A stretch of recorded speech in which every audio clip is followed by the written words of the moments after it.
Crime ఇది. అవును, crime అనకూడదు. ఎందుకని కోర్టులు కూడా క్రైమ్ అంటలేదు. దాన్ని ఏంటిది, ఉద్యోగ ఉపాధి అవకాశాలు పెరగాలని, పరిశ్రమలు రావాలి, దానికోసం తప్పదంట కోర్టులు కూడా. కాబట్టి అక్కడ ఒక కన్విన్సింగ్ పాయింట్ వచ్చేసింది.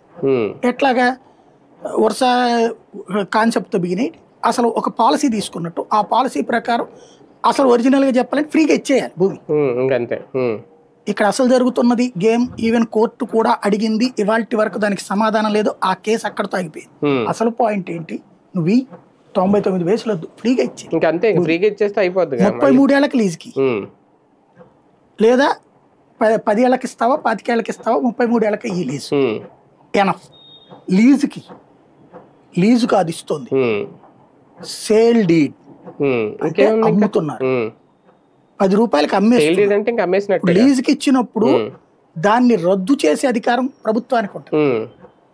ఇప్పుడు లీజుకి ఇచ్చారు 33 ఏళ్ళకి 99 పైసలకి, ఒక 5 ఏళ్ల తర్వాత వాళ్ళు కట్టలేదు, లేదా ఇప్పుడు 10,000 ఉద్యోగాలు ఇస్తానన్నాడు.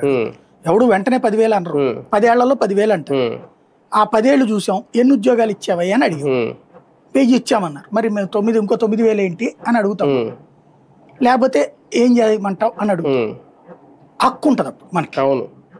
నా లీజు నిబంధన నువ్వు ఉల్లంఘించావు కదా, ఎందుకు తీసేయకూడదు అని అడిగాడు.